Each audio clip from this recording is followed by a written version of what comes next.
पयसो नामापि न ज्ञायते संतप्तायसि संस्थितस्य पयसो नामापि न ज्ञायते मुक्ताकारतया तदेव नलिनी पत्रस्थितं राजते स्वात्यां सागरशक्तिमध्यपतितं तन्मुक्तिकं जायते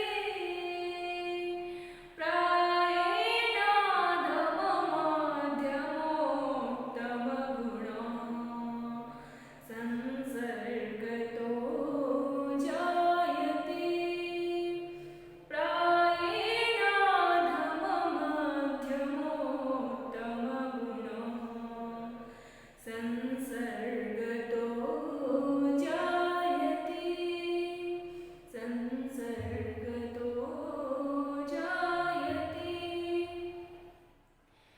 प्रस्तुत श्लोक शार्दूल में क्रीडितम छंद में निबद्ध और इस श्लोक में महाकवि क्या बताना चाह रहे हैं?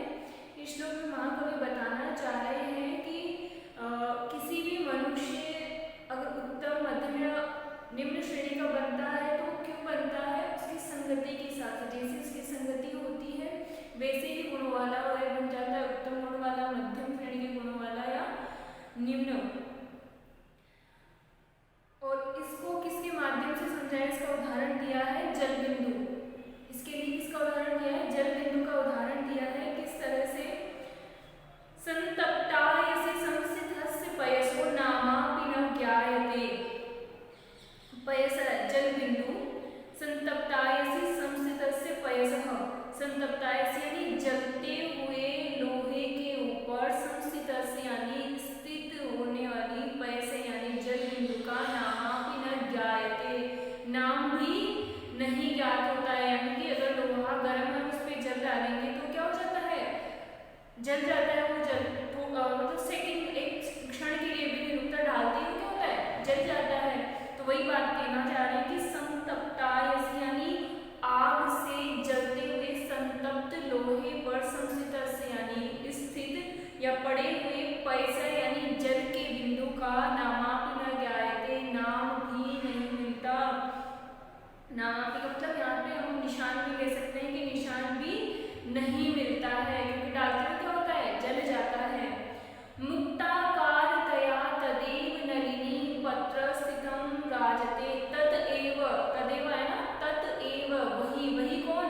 वो जल बिंदु ही जो लोहे के ऊपर डाला, अगर वही जल बिंदु नलिनी पत्र स्थितम, नलिनी यानी कमल के पत्ते पर, स्थितम यानी डाला जाता है या स्थित होता है, यदि वह कमलिनी के पत्र पे स्थित होता है तो वही जल बिंदु मुक्ताकारतया राजते, मुक्ताकार, मुक्ताकार मतलब मोती के आकार के समान, राजते सुशोभित होता है, राजते मतलब सुशोभित होता है। अगर वही जल बिंदु कमल के पत्ते पर स्थित हो तो मुक्ताकारतया राजते, मोती के आकार के समान क्या होता है? सुशोभित होता है, अच्छा लगता है।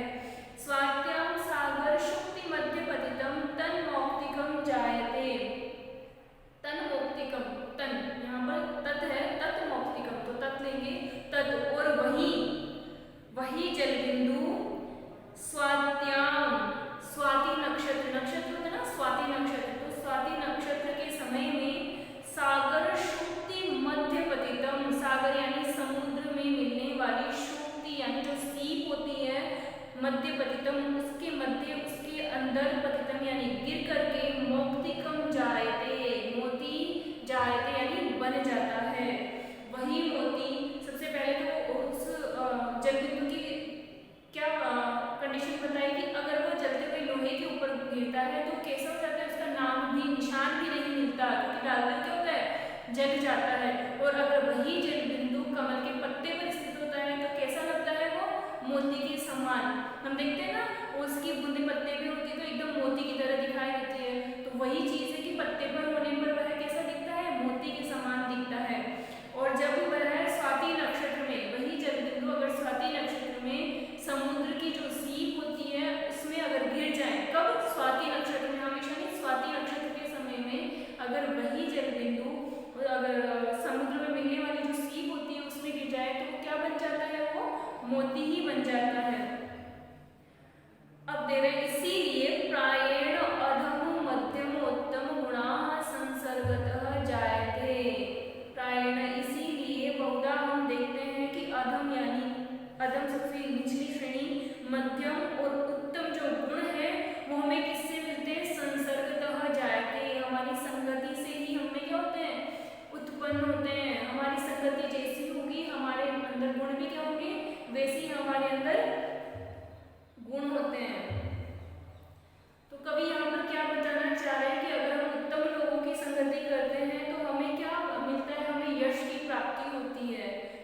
हम भी क्या होते हैं, उसी जैसे लोहे पर गिरकर वो जल बिंदु नष्ट हो गया था, उसी तरह हम भी क्या होते हैं, अस्तित्वहीन हो जाते हैं, नष्ट हो जाते हैं।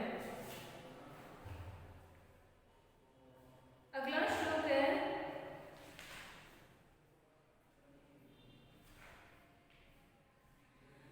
यह प्रीणये सुचरितैः पितरं सपुत्रो, यः प्रीणयेत् सुचरितैः पितरं सपुत्रो, यद्भर्तुरेव हितमिच्छति तत्कलत्रम्, तन्मित्रमापदि सुखे च समाक्रियं यः, तन्मित्रमापदि सुखे च समाक्रियं यः, देतत्रयं जगति पुण्यकृतो लभन्ते। प्रस्तुत श्लोक वसंत तिलकर छंद में निबद्ध है और इसमें पुण्यवान लोग जो पुण्य करने वाले हैं उन लोगों को कैसे कैसे फल प्राप्त होते हैं, उन फलों के बारे में वर्णन किया गया है यहाँ पर कवि के द्वारा। कैसे, यह प्रीणयेत सुचरितैः पितरं सपुत्रः, यह जो सुचरितैः यानी अपने अच्छे चरित्र से चरित्रवान बनकर के, पितरम प्रीणयेत, पितरम यानी अपने माता पिता को, प्रीणयेत यानी प्रसन्न करता है, खुश रखता है, सपुत्र वह पुत्र, ऐसा पुत्र, यद भर्तुरेव इत्थमिच्छति तत्कलत्रम, यद जो भर्तुरेव या भर्तु एव जो अपने पति, भर्तु से मतलब यहाँ पर अपने पति, यद जो भर्तुरेव अपने पति का ही हितम इच्छति, हितम इच्छति ना, हितम इच्छति अपने पति का ही हित चाहती है, तत्कलत्रम वह पत्नी, तन्मित्रम आपदि सुखे च समक्रियम यतु, यतु ये यह है और नीचे देतत्रयम है ना, तो यत, यत जो द है वो त में बदल जाएगा, यत एतत् त्रयम ऐसा होगा। तो ये यहाँ से यत हम लेंगे, यत जो सुखे आपदि च समक्रियम, तन्मित्रम आपदि, इसमें 3 पद, तत् मित्रम आपदि, तो यत जो सुखे आपदि च समक्रियम, जो आपदि यानी विपत्ति काल में, च और सुखे यानी सुख में, समृद्धि के समय में, समक्रियम समान रहता है, तन्मित्रम वह मित्र, एतत्त्रयम ये तीनों ही चीजें, कौन कौन सी 3 चीजें, पहली जाति अपने पिता को अपने अच्छे आचरण से जो प्रसन्न रखता है, खुश रखता है, ऐसा पुत्र, दूसरी चीज क्या थी, जो अपने पति का ही हित चाहती है, ऐसी पत्नी, और तीसरी चीज क्या है, जो सुख में और दुख में दोनों समय में समान रहता है, ऐसा मित्र।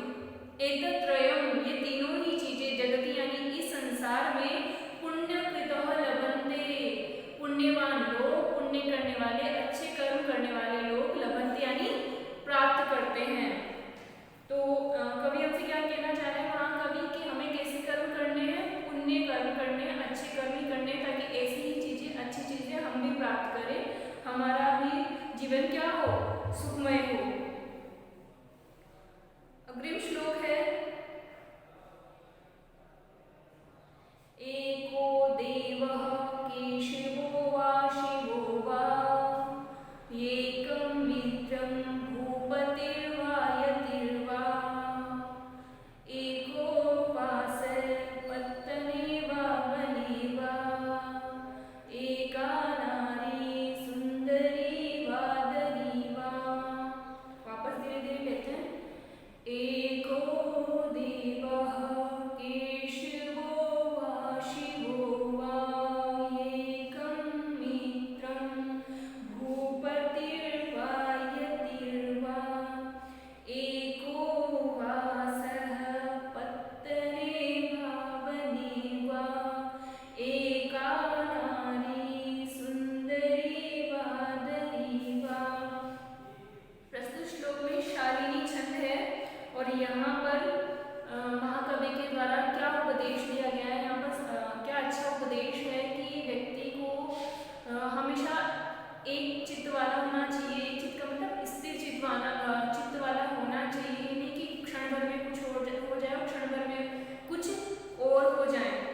कैसे? एकः देवः केशवो वा शिवो वा, उसे एक ही भगवान को मानकर पूजना चाहिए, चाहे वह के एकः देव, एक ही देव को मानना चाहिए, भगवान को मानकर पूजना चाहिए। केशवः वा शिवः, केशवः वा या तो भगवान विष्णु को, शिवः वा या फिर भगवान शंकर को, क्योंकि दोनों एक ही हैं तो किसी एक का नाम लेकर भी वह पूज ले, या तो विष्णु को पूजे या शिव को पूजे, एक में ही उसे क्या होना चाहिए? स्थिर चित्त होना चाहिए। ही एकम मित्रम भूपतिर्वा यतिर्वा, ही यानी निश्चित रूप से एकम मित्रम, ये एकम है ना, इसमें से ही प्लस एकम हो जाएगा। ही यानी निश्चित रूप से एकम मित्रम, एक ही मित्र होना चाहिए। भूपतिर्वा यतिर्वा, भूपति वा ऊर्ध्व रेफ का विसर्ग हो जाएगा, जो बा के ऊपर ऊर्ध्व रकार है ना, ऊपर रकार है, उसका विसर्ग हो जाएगा। भूपति वा या तो राजा, भूपति यानी राजा, यतिर्वा यति वा या फिर कौन होना चाहिए? साधु। दोनों में से एक ही मित्र बनाओ, या तो राजा को मित्र बनाओ या साधु को, क्योंकि दोनों एक दूसरे के विपरीत है। एको वासः पत्तने वा वने वा, एको वास, एक ही जगह पर उसे निवास करना चाहिए, वास यानी निवास करना चाहिए। पत्तने वा वने वा, पत्तन यानी नगर में, या तो नगर में, वने वा या फिर वन में। एका नारी सुंदरी वा दरीवा, एक ही नारी यानी एक स्त्री को अपना मानना चाहिए, एक ही स्त्री का होकर रहना चाहिए, कहने का मतलब एक ही स्त्री, एक ही गृहिणी उसके पास होना चाहिए। सुंदरी वा या तो सुंदर हो, दरीवा या फिर कुरूप हो, जैसी भी हो वो एक ही स्त्री के प्रति अपना प्रेम भाव रखे। तो व्यक्ति को कैसा होना चाहिए? हमेशा स्थिर चित्त होना चाहिए, एक ही कार्य में उसे क्या होना चाहिए? पूर्णतः संलग्न रहना चाहिए, क्योंकि कोई भी वस्तु या कार्य या व्यक्ति बुरा हो या अच्छा हो, हमें हमेशा कैसा व्यवहार करना है उसके साथ? एक सा व्यवहार करना चाहिए, क्योंकि जो मनुष्य स्थिर चित्त रहता है वही अपने जीवन में क्या प्राप्त करता है? सुखों की प्राप्ति करता है। जो वास्तव में दो नावों पर सवार होकर चलेगा, क्या वो अपने जीवन में सफल हो पाएगा? नहीं। ठीक है, तो ये चार जो है हमारे पास उदाहरण है कि आप दो चीजों में एक साथ नहीं चलते, आप चल सकते, अपना जीवन नहीं बना सकते, आपको किसी एक चीज को ही सिलेक्ट करके उसी पर निरंतर उसी के ऊपर श्रद्धा रखते हुए आपको आगे बढ़ते रहना है, तभी आप क्या हो पाओगे? अपने जीवन में सफल हो पाओगे। अगला श्लोक है नम्रत्वेनो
निबद्ध है। यहाँ पर महापुरुषों के स्वभाव का वर्णन करते हुए, उनके गुणों का वर्णन करते हुए ये बताया गया है कि ऐसे गुणों से विभूषित महापुरुषों को कौन उनकी वंदना नहीं करता, अर्थात हर कोई उन्हें पूजता है, उनसे पूछता है। कैसे होते हैं महापुरुषों का स्वभाव या उनके गुण, स्वाभाविक गुण? नम्रत्वेनो नमन्तः, नम्रत्वेन उन्नमन्तः, यहाँ पर है नो में न और अ और उ को मिलाकर ओ गुण हुआ है। नम्रत्वेन उन्नमन्तः, अपनी विनम्रता से, उन्नमन्तः यानी निरंतर उन्नति को प्राप्त करने वाले, विनम्र होकर उन्नति को प्राप्त करने वाले। पर गुण कथनई स्वान गुणान ख्यापयन्तः, पर गुण कथनई दूसरों के गुणों के कथन के द्वारा अपने गुणों को ना कहना बल्कि पर गुण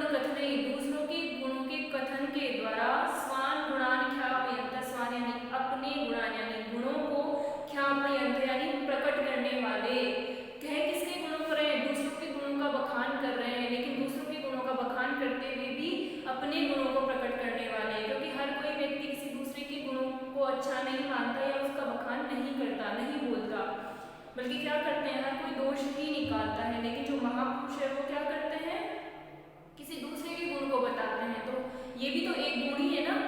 तो यही बात होगी कि दूसरों के गुणों को बताते हुए अपने गुणों को प्रकट करने वाले, क्योंकि जो भी सुनेगा ये कहेगा वाह देखो क्या आदमी है, तो उसके लिए अच्छा बोल रहा है। तो ये क्या हुआ, दूसरों के गुण को बताते हुए अपने गुणों को भी प्रदर्शित करना है ना। तो महापुरुष ऐसे ही होते हैं। तो ये क्या हुआ, उनका दूसरा स्वाभाविक गुण हुआ। पहला स्वाभाविक गुण क्या है, नम्रत्वेन उन्नमन्तः, विनम्र व्यवहार करते हुए हमेशा उन्नति को जाने वाले, उन्नति को प्राप्त करने वाले। पर गुण कथने, दूसरों के गुणों के कथन के द्वारा अपने गुणों को प्रकट करने वाले। स्वार्थान संपादयन्तः वितत प्रथुतरारंभ यत्नाः परार्थे, परार्थ यानी दूसरों के या दूसरों के लिए, वितत यानी विस्तृत, पृथुतर यानी प्रभावशाली, आरंभ यत्नाः प्रयत्न प्रारंभ करने वाले। दूसरों, परार्थ यानी दूसरों का जो प्रयोजन है उसे संपन्न करने के लिए, परार्थ दूसरों के प्रयोजन को संपन्न करने के लिए, वितत पृथुतरा विस्तृत और महान, वितत यानी विस्तृत, पृथुतर यानी महान, आरंभ यत्ना प्रारंभ और यत्ना यानी प्रयत्न करने वाले होते हुए, स्वार्थान संपादयन्ते, अपने जो खुद के स्वार्थ है अपने कार्यों को भी संपादयन्तः संपादित करने वाले होते हैं। करते तो क्या है, परार्थ यानी दूसरों के जो प्रयोजन है उनको संपन्न करने के लिए महान और विस्तृत कार्य आरंभ करते हैं, लेकिन उन्हीं के साथ क्या करते हैं, स्वार्थान संपादयन्तः, अपने कार्यों को भी क्या कर लेते हैं, वो संपादित करते हैं, पूरा करते हैं। क्षान्तेव आक्षेप रुक्षाक्षर मुखर मुखान दुर्जनान दूषयन्तः, क्षान्त्या एव आक्षेप रुक्ष अक्षर मुखर मुखान। वापस क्षान्त्या, क्षान्त्यैव है ना, इसमें हो जाएगा क्षान्त्या एव आक्षेप, आक्षेप रुक्ष अक्षर मुखर मुखान। अर्थ क्या होगा, यहाँ से लेंगे आक्षेप, एव के बाद में आक्षेप है ना, आक्षेप यानी निंदा वचनों के द्वारा, निंदा रूपी वचन है। रुक्ष, आक्षेप रुक्षाक्षर मुखर मुखान, निंदा रूपी वचनों से, रुक्ष जो जिसके अक्षर है या वचन है, ऐसे मुखर मुखान यानी वाचाल मुंह वाले, दुर्जनान यानी दुर्जनों को, क्षान्त्या यानी अपनी क्षमा के द्वारा, एव ही दूषयन्तः दूषित करने वाले होते हैं। आक्षेप यानी निंदा, निंदा रूपी, रुक्ष यानी रूखे अक्षर यानी वचनों, मुखर मुखान, मुखर मुखान यानी वापस आक्षेप रुक्षाक्षर मुखर मुखान, आक्षेप यानी निंदा रूपी, रुक्ष यानी रूखे अक्षर यानी वचनों, निंदा रूपी जो वचन है, निंदा रूपी जो रूखे वचन है उनके, उनसे वाचाल, मुखर मुखान यानी वाचाल मुख वाले जो दुर्जनान यानी दुर्जनों को, क्षान्त्या एव अपनी क्षमा के द्वारा ही, दूषयन्त यानी दूषित करने वाले, मतलब कुछ भी बोले, दुर्जन अपने निंदा वचन से उसे कुछ भी भला बुरा बोले, वो क्या करते हैं, उसे क्षमा कर देते हैं। तो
जगत यानी इस संसार में कस्य